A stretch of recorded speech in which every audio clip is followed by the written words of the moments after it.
You bought me. I paid the end price, that's all. This fence not to keep me in. To keep the world out. Red Willow, Arizona Territory, autumn 1883. The wind that morning carried more dust than mercy. It rolled down from the mesas like an old animal wheezing through its ribs, scattering grit through the alleys of Red Willow, a town that looked built more out of exhaustion than timber. The smell of whiskey and sweat clung to the planks. Men shouted louder than the horses. Silver coins clinked like the world's only prayer.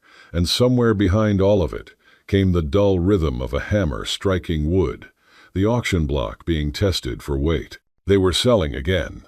Not cattle this time.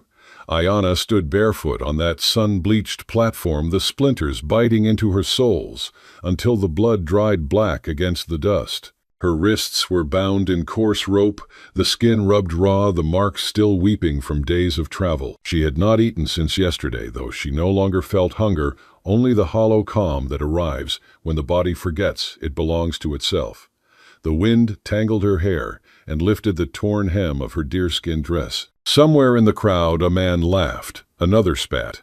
The spittle landed near her toes. She didn't flinch. Flinching only made them laugh louder. $2 a voice called.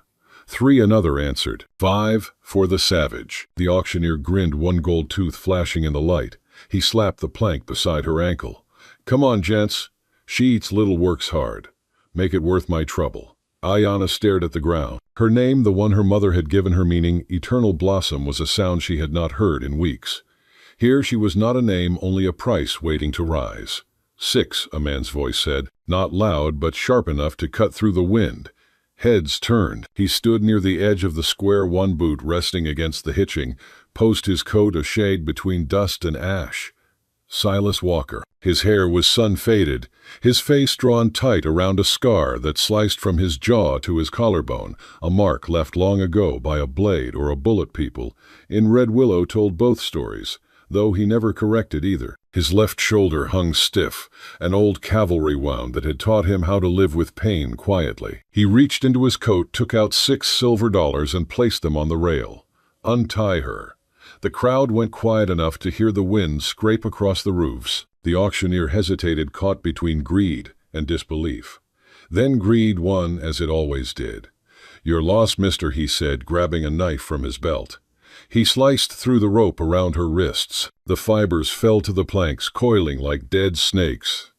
Freed Ayanna swayed on her feet. The ground tilted, and for a breath she thought she might fall. A hand appeared in front of her, rough, sun-browned open, not forcing, only offering. She hesitated. The hand stayed there, patient as stone. She took it. Silas steadied her, then released. Come on, 2 words, soft and spare. No command in them, no pity either, only motion. They stepped off the platform. Behind them the crowd muttered, disappointed. The kind of men who could watch chains being sold like tobacco had little interest once mercy entered the price. The wind chased them through the narrow street. Dust swirled around their boots. Silas led her to the trough behind the feed store, where the water still shimmered clean from morning refill.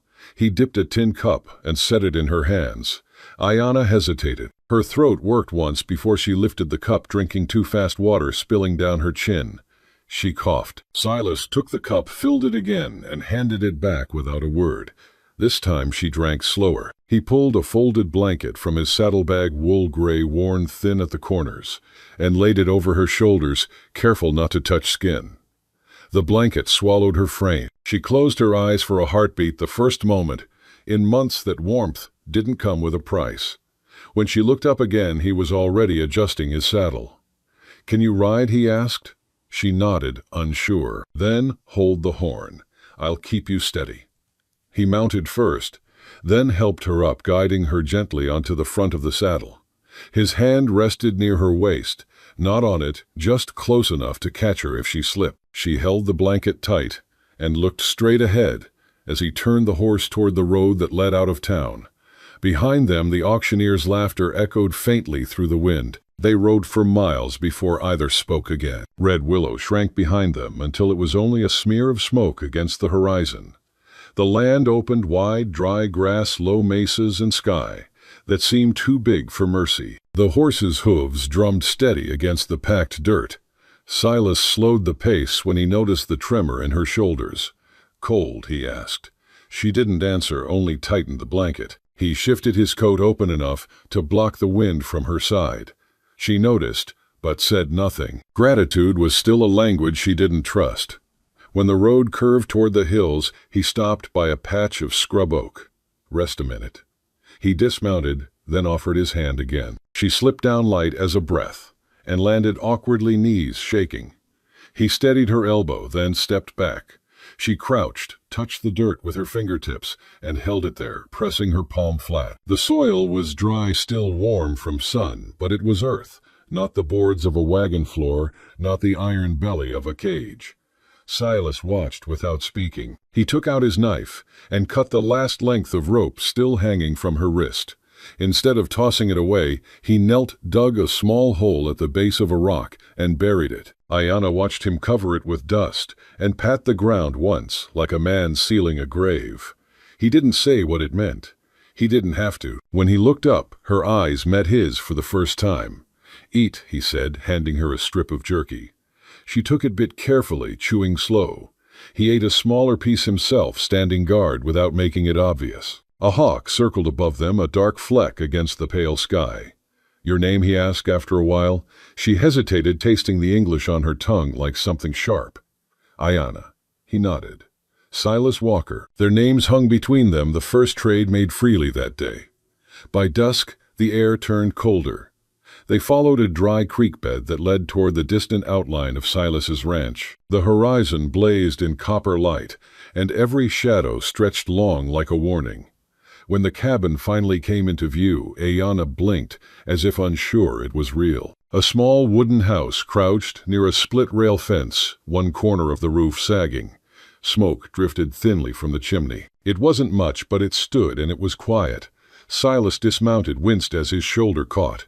"Here," he said, motioning for her to wait while he tied the horse. Then he offered his hand again for balance as she climbed down.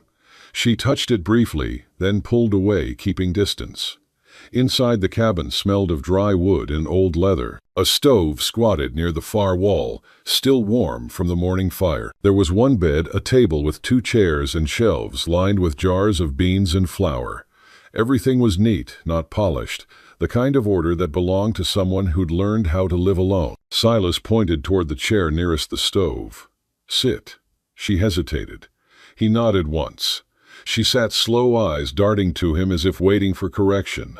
None came. He ladled beans from a pot left on the stove into a tin bowl, set it before her, and stepped back. She stared at it, then at him. He leaned against the counter, arms folded. After a moment, she ate fast at first, then slower when she realized he wouldn't take it away. When the bowl was empty, he filled it again without asking. Her hands trembled less now. The firelight caught her cheekbones sharp from hunger and the bruises along her neck. Silas saw but didn't ask. Some stories didn't need telling on the first night. He reached into a trunk near the bed, pulled out a clean cotton shirt, and laid it across the blanket. "You can change. I'll check the barn." She waited until the door shut behind him before standing. The blanket slipped to her elbows as she lifted the shirt. It smelled of soap and smoke, soft from years of washing. She slipped it on the hem, falling nearly to her knees, and wrapped the wool blanket around her waist like a skirt. The cabin's stillness pressed against her ears. No shouting, no chains clinking, just the tick of cooling metal and the small crackle of wood. She exhaled for what felt like the first time. Outside, Silas fed the horse, checked the corral fence, and stayed gone longer than needed. Mercy, he'd learned, was best given space to breathe. When he returned, she was sitting again, straighter this time, the firelight softening her face. He added another log to the stove. "Fire'll hold till morning," he said. She watched him spread his coat on the floor near the door, rolling it into a pillow. He pointed toward the bed. "You take that. I'll stay here." Her brow creased. No man had ever offered comfort without a price. She shook her head quickly, clutching the blanket. He didn't argue. He just lay down on the floor, back to the wall, one arm resting over his eyes, the rifle within reach. After a long silence, she whispered, "Why?" His voice came steady, almost lost in the crackle of the fire. "Because no one deserves chains." The words hung in the air, heavy and clean. Outside, the wind rattled the shutters. Inside, the silence turned into something else, not fear, not command, but room. Ayanna lay down on the bed, the quilt rough beneath her fingers. She watched the fire until her eyes blurred. Across the room, Silas's breathing steadied slow, and even a rhythm that matched the soft hiss of the stove. It wasn't trust yet, but it was the first night in a long time when neither waited for pain to wake them. By dawn, frost rimmed the window. Light crept across the floorboards, finding the rifle by the door, the empty bowl on the table, and the faint shape of two people still learning what freedom sounded like when spoken quietly. Outside, Red Willow kept trading what men could own. Inside, something else had begun, not ownership, not debt, only the first fragile act of staying. Morning didn't arrive so much as gather itself along the floorboards. Hoofscuffs dried to dust on the threshold. Last night's ash kept its small heat in the stove. Silas was already awake, eyes on the pale seam of horizon. Ayanna sat up to the sound of water, tipping into a tin cup, not boots or iron. "Morning," he said, and the house answered with quiet instead of echo. She lifted a hand, not quite a wave, not quite a shield. He poured water from the jug into a tin cup and set it on the table. When she reached for it, he stepped back, a pace-making room, as if space itself were a gift. "Breakfast," he added, voice low. "Beans again, and coffee strong enough to scrape the tongue clean." He didn't apologize for plain food. Plain food kept Bones from whispering too loud about hunger. They ate facing the stove. He finished first, but remained seated, letting the quiet turn from awkward to ordinary. When she laid the spoon down, he nodded toward the door. "Come outside," he said. She paused, then rose. The cabin's threshold was a small country to cross. Outside, the morning air bit her feet. She flinched, and he noticed. He disappeared inside, and returned with a pair of wool socks, the sort that had outlived 3 winters, and still had one more left in them. "For now," he said. She looked at the socks like a puzzle, then slid them on. The wool pricked her skin. Her toes curled into a heat that felt like permission. They stood in the yard. The land spread out in all directions, yellow grass bowed by wind, the corral leaning with age. Ayanna drew a breath so deep it surprised her. The air tasted of iron and juniper. She turned her face toward the light, then kneeled and pressed her palm to the soil. Not a prayer anyone would recognize, only a touch that said the earth still remembered her. Silas pointed with his chin toward the barn. "We start there." He didn't list rules. He didn't say what she owed. He showed her where the feed was kept, how to scatter grain for the hens, how to check the water trough. She watched his hands, not his mouth. When he lifted a log and his shoulder seized, she caught the flinch he tried to hide. "Old wound," he said, as if that explained everything and nothing. She nodded. The nod wasn't pity. It was a marker on the map they were drawing between them. He handed her a small hatchet. "Split that one," he said, meaning a short log set upright on a stump. He stood close enough to correct a mistake, but far enough to let the mistake happen without shame. Her first swing glanced off and bit the stump. She reset the log, moved her feet, planted them like he had, and brought the blade down. The wood opened with a sharp report that seemed too loud for morning. She straightened, and something small in her shoulders lifted. "Good," he said, and didn't smile until she looked away. They worked in that rhythm show attempt adjust until sweat warmed her under the shirt and the frost burned off the fence rails. She learned the weight of the hammer, the patience of wire, the way nails find the straight edge if your hand is steady. He learned the cadence of her silence, the one for concentration, the one for fear, the one for memory, pressing its thumb to her throat. When the last rail was braced for the day, he stepped back, considering the hole. "Hold," he said, and passed her a length of wire to keep while he tied off the other end. Their hands missed twice, touched once, then found the wires pull together. He didn't look at the touch, neither did she. The wire held. That was the point. Around mid-morning, a wagon creaked along the far road, throwing a small cloud of dust behind it.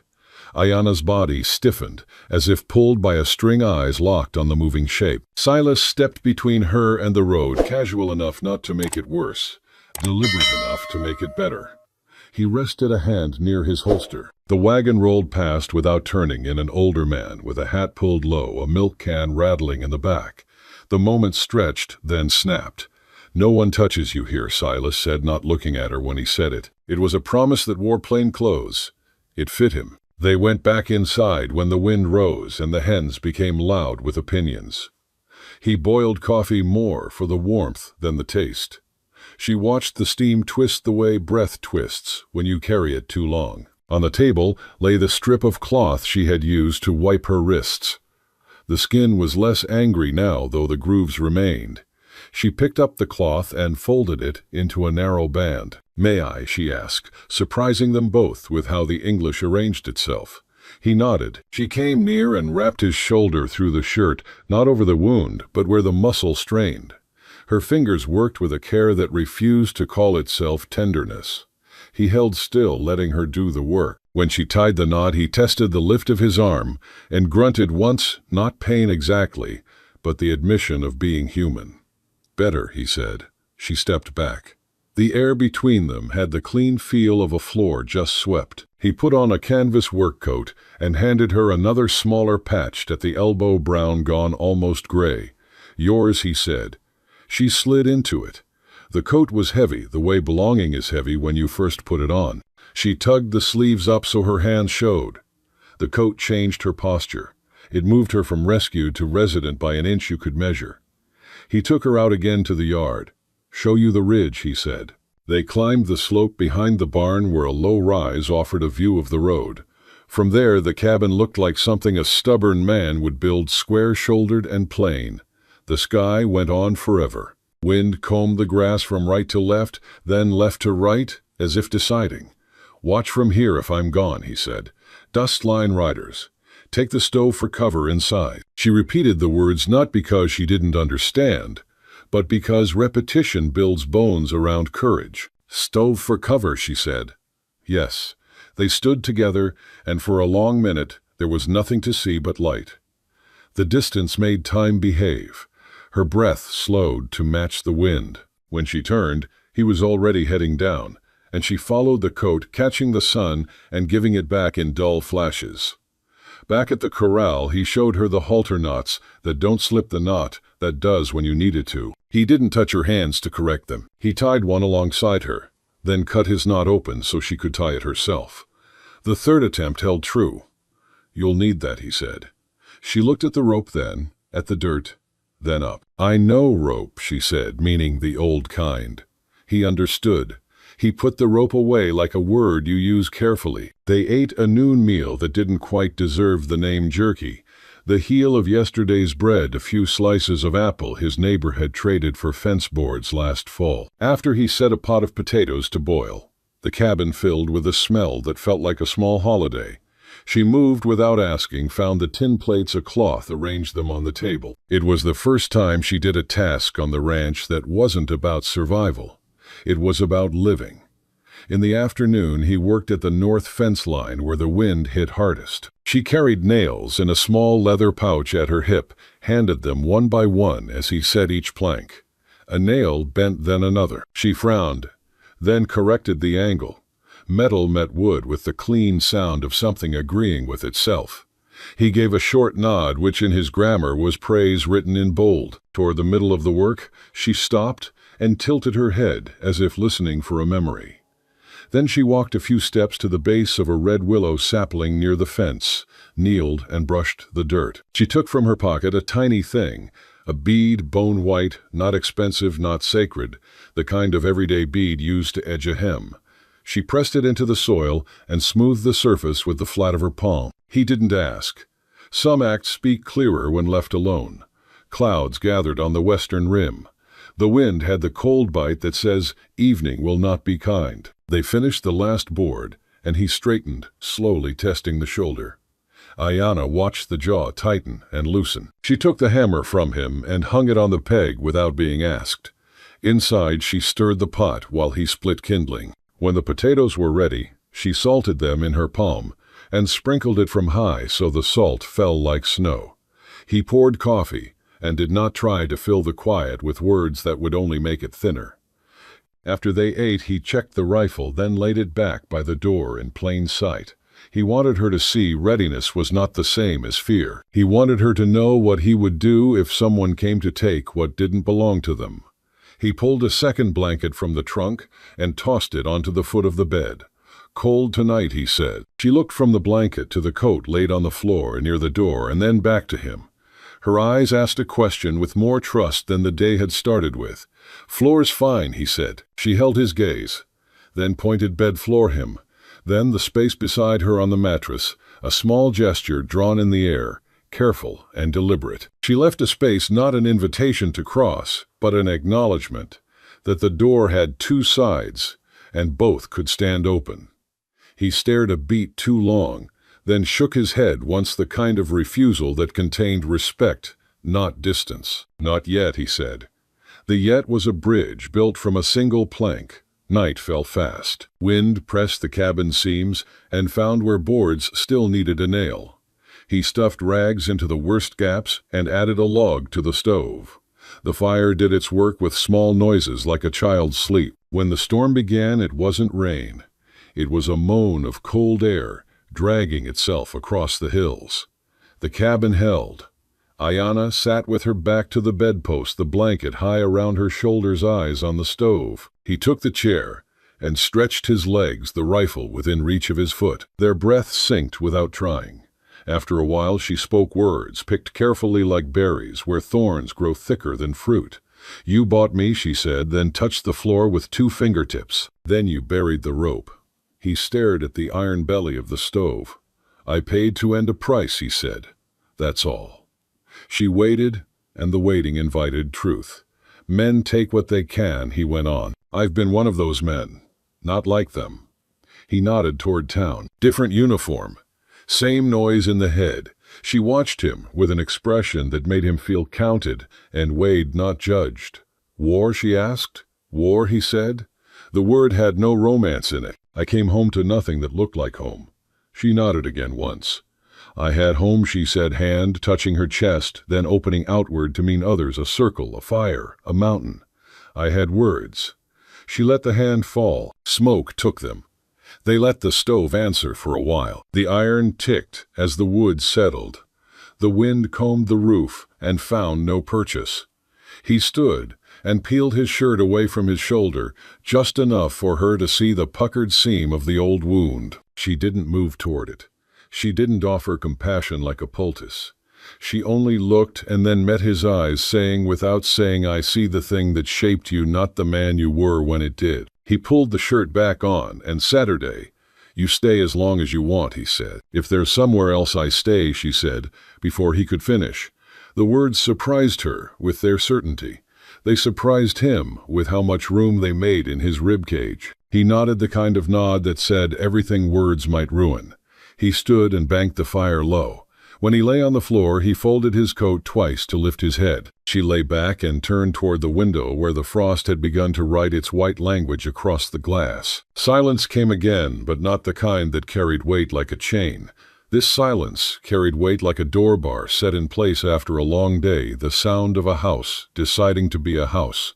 "Good night," he said. She answered in her language first, then in his. "Good night."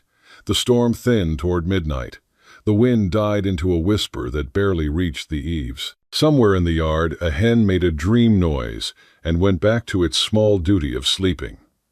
The stove breathed slow, and in the space between the bed and the door, between the one who had been owned by the world's worst truth and the one who had helped unwrite it, a new truth began to take shape.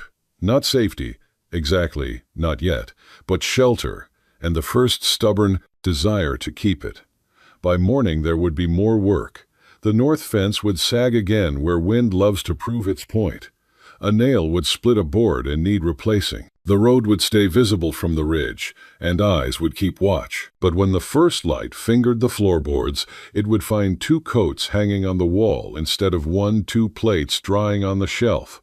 and a bead hidden under a young red willow holding the ground to its promise. The day would begin, and neither of them would run. Red Willow, Arizona Territory. 2 weeks later. The sun had shifted its angle since the day she arrived.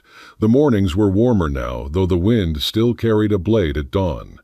Ayanna woke before Silas always. She liked to listen to the quiet before his boots touched the floor, to the stove's faint hum, to the hens outside, whispering for grain.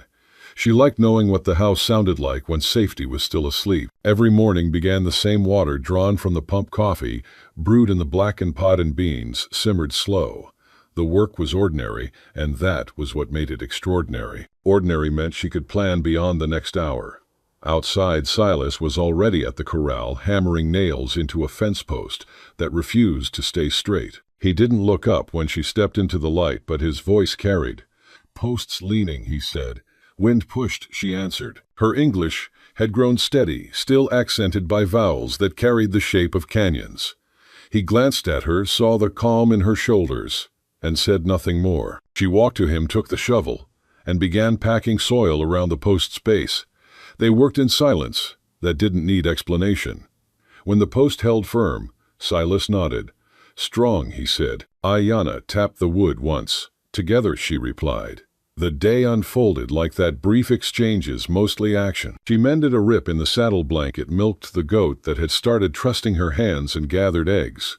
He repaired the gate hinge and split firewood until the old wound in his shoulder demanded mercy. She saw it before he spoke and took the axe. He didn't protest. The rhythm of her swings filled the yard, sharp, even, clean. By noon, the smell of baked earth mingled with the faint sweetness of bread she had tried to make for the first time. It was heavy, misshapen, but when Silas broke a piece and chewed, he said only "good." She laughed, a small, startled sound. It startled him, too. He hadn't heard laughter in the cabin before. It seemed to lift the roof a little higher.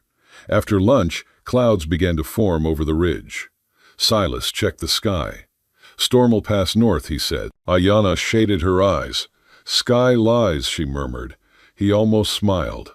Sometimes they worked faster, bringing tools inside, covering the woodpile. When the first drops fell, they stood under the porch, watching the dust darken. Rain in Red Willow was brief, but honest. It hit hard, cooled the air, and left the smell of iron in its wake. Ayanna held her face to it. Silas leaned on the post, hat low, pretending not to watch her. When the rain thinned, she crouched and touched the mud. "Soil lives again," she said. He looked down at her hand, small, strong, the skin now clean of rope scars. "So do you," he said quietly. That night, as the stove glowed low, she set something on the table, a piece of smooth bone she had carved into a small bird. It wasn't decoration. It was memory turned harmless. She placed it near the window where Dawn could find it. "For the house," she said. He studied it, nodded once. "The house'll like that." They shared coffee, the kind that left grit at the bottom of the cup. She asked, "You had wife?" He shook his head. "Had a war, had a horse, lost both." She traced the rim of her cup. "War takes all names," she said. "Yours too, almost," she answered. "But one man said it right." He didn't ask who. Some stories shouldn't be cornered. Later, when the wind picked up, he checked the door latch. She watched him move, precise, never hurried. When he caught her gaze, he said, "Fence'll need another rail tomorrow. You can help me measure." She nodded. "I know measure." He smiled, the ghost of one. "You know most things." Before sleeping, she stepped outside. The moon hung low, pale, against the still, damp sky. She pressed her palm to the earth and whispered something in her own tongue. Not a prayer, not exactly gratitude, just the act of speaking back to the land. From the doorway, Silas watched her silhouette against the silver grass. He didn't interrupt. Some silences deserved their own witness. When she returned, she pulled the extra blanket from his side of the floor and handed it to him. "Cold comes from under," she said. He took it wordless. They lay again, she on the bed, he on the floor, the stove breathing between them. The night was softer, now filled with sounds that meant life instead of threat. The pop of wood, the steady creak of wind against shutters. Before sleep claimed her, she said quietly, "Tomorrow, I fix the south fence too." He didn't answer right away. "Then tomorrow we fix it." And that was how trust entered the house, not as a declaration, but as shared labor, a fence mended plank by plank, until the land and the people who worked it began to hold. Red Willow, Arizona Territory. Early winter 1883. The frost came early that year. Frost sang underfoot like breaking glass, and every breath rose white before fading into the empty air. Silas woke before sunrise, checked the stove, then stepped outside to feed the horse. He could see his breath, and beyond it, the long road that cut through the valley, a pale scar on the land. Inside, Ayana stirred the fire to life, setting coffee to boil. She had learned the rhythm of this place, how to wake before the light, how to listen for the small sounds that meant everything was still safe. The cabin had become a heartbeat she could trust. But that morning, the sound that came up the road didn't belong to safety. It was the slow, measured crunch of wagon wheels over frozen dirt, the sound of men who came for business, not visiting. Silas heard it first. He looked toward the ridge and saw a dark shape moving against the pale dawn, a wagon, 2 horses, and 3 men. He didn't say anything at first, just stood there letting the cold bite his fingers, his jaw working slow. Then he called through the open door, "Stay inside." Ayana stepped to the window. He didn't answer yet. He didn't need to. The answer was always the same when the world came calling, someone who believed ownership was the same thing as order. The wagon pulled up near the corral. The man riding in front wore a black coat and a deputy's badge that had seen more polish than law. Beside him sat a merchant, the kind with soft hands, and a voice trained to sound official. The third was just muscle, a man, with eyes that never looked at faces, only at the places they could strike. "Mornin', mister." Walker, the deputy, said, his tone friendly, in the way snakes are smooth. "Got a bit of a matter to clear up. Word in town says you bought yourself property that wasn't for sale." Silas wiped his hands on his coat. "Don't own property," he said. "That's the trouble," the merchant cut in. "The girl you took, Apache stock, belonged to a holding company out of Tucson. Paper says she was indentured labor. You can't just walk off with government assets." Silas looked at him the way one looks at a man describing a language you don't recognize. "You calling a person an asset, that's the term on record." Ayana stepped into the doorway. Her hair was tied back, her face calm but pale against the cold. The merchant pointed. "That's her." Silas didn't turn. "You'd best put that hand down," he said, voice level. The merchant's finger lowered without instruction. The deputy cleared his throat. "Now I'm sure we can settle this neat. Man of your standing, veteran, quiet type. You turn her over, no harm done. There's paperwork, but I'll make it easy." Silas's eyes moved to the fence line, then to the ground between them. "This land's mine," he said. "Fence runs true. Nobody crosses it without an invite." The deputy smiled the way men smile when they think rules are on their side. "Law says." "The law's a long way from here," Silas said. For a heartbeat the air froze harder than the ground. The merchant shifted in his seat. "We'll come back with a warrant." "Do that," Silas said. "Bring a judge who still remembers the word man." The deputy's horse pawed the dirt. He looked past Silas to the figure standing in the doorway. "Ma'am, you can speak for yourself. You want to stay with this man?" The question hung between them like a drawn blade. Ayana's eyes flicked from the deputy to Silas, to the man who hadn't touched her since that first day, who had built fences wide enough for trust to breathe inside. She stepped off the threshold boots crunching frost and walked until she stood at Silas's side. "I stay," she said. The deputy opened his mouth to argue, but the tone in her voice stopped him. It wasn't defiance shouted, it was truth spoken from the center of the earth. "I stay here," she repeated. "No one owns me." Silas didn't move. Didn't need to. The words did more than any rifle could. The merchant muttered something under his breath, turned the reins and pulled the horses around. The deputy lingered a second longer, eyes flicking between them, then spat into the dirt. "You just bought yourself trouble, Walker." "Already paid," Silas said. The wagon rolled away, leaving tracks like scars in the frost. The sound faded down the road until the land went quiet again. Ayana stood there watching until they disappeared behind the ridge. Her hands trembled not from fear, but from the sudden release of it. Silas reached for his gloves more to keep them busy than warm. "You spoke good," he said. She looked at him. "I spoke true." He nodded, then bent to check the fence rail nearest the road, as though fixing what men had touched could make the morning right again. She joined him without a word, passing nails, steadying boards. By the time the sun burned through the fog, they had mended the rail and packed new soil at its base. When they finished, she stood and pressed her palm flat against the wood.